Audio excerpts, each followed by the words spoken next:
Are American Jews more committed to peace than Israelis? Or is it perhaps that Israelis who live in the region understand how much more complicated the end of the conflict is than many people here would like to believe?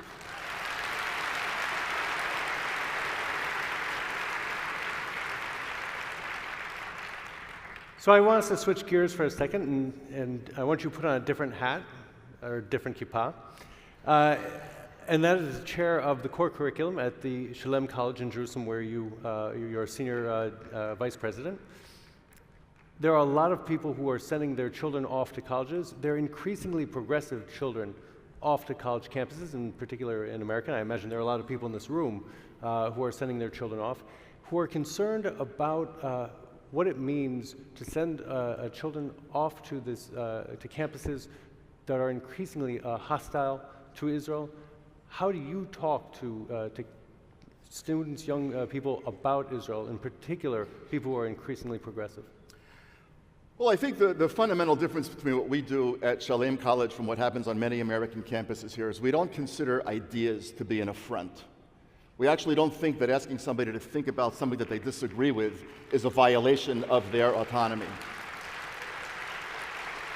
And so what we do is we take a couple of hundred of Israel's very, very finest young people, the vast majority of whom have served in the army, the vast majority of whom have already done pretty extraordinary things. And we say to them, actually, if what you want is to be free of microaggressions, meaning you don't want to be forced to read anything that's going to make you think differently, you're in the wrong place. And all we ask of you is that you have an open mind and that you think and that you actually learn to engage with people who are different than you and who think differently than you with a kind of a tolerance and an openness which creates an environment for dialogue. And I think the importance of this in America, and particularly for American Jews, goes far beyond the problem and the very real challenge of sending increasingly progressive kids off to increasingly progressive campuses.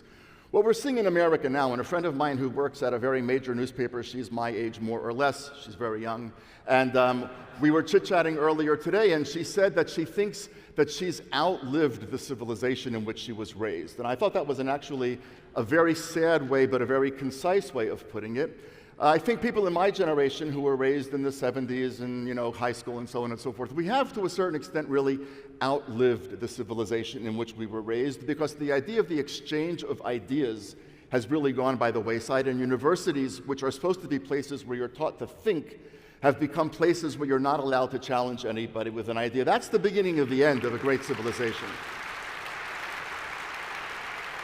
And the only other thing that I'll mention here is that it's not only on the left, by the way, but I think what's taken over not only in the universities, but don't forget that these people running the university campuses will, in a decade or two, be the people running America.